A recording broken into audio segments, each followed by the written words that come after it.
All right, next question up says, in the last week and a half running up to my competition, I've had my estimated 1RMs falling for all three lifts, and my openers felt a little bit more difficult than they should have.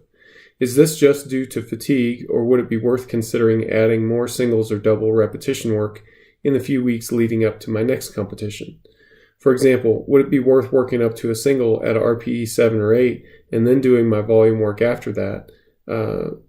So like a single at 8 RPE and then moving on to sets of 4 at 7, 8, 9, plus a load drop and so on. I think I respond well to the current rep scheme since my strength increases throughout the cycle. However, I think I need more practice with heavier loads since my form seems to break down a bit. That's definitely an option. So what you're talking about is sticking basically with the training group that you're in, but just utilizing the singles as you get closer to a competition to improve your skill.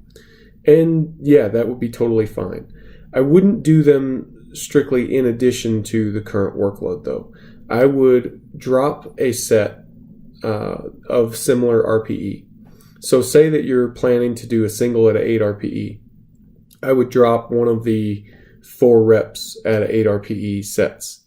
The reason for that is to keep your overall stress level in balance.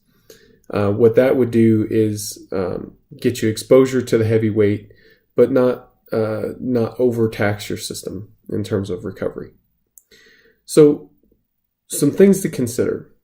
It's possible that your RPE chart is a bit inaccurate and it had been delivering a slightly inflated estimated 1RM in advance of your competition, and that you didn't really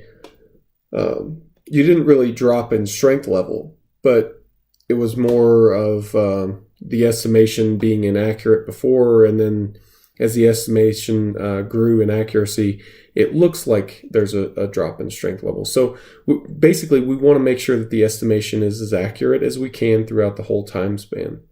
The way that you would do that is see basically if when you return to normal training, did your estimated 1RM suddenly just jump back up? That would be one thing that would indicate that, hey, it's probably that the estimation is inaccurate more so than you just failed to respond to the heavier weights.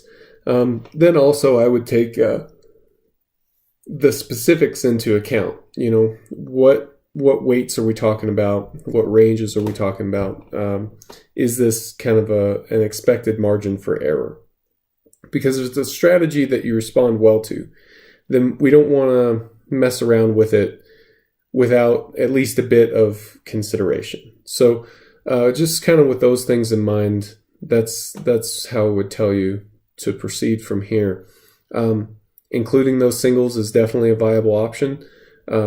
If you're interested in just kind of gaining some more exposure to the heavier weights, that's definitely something that you can do.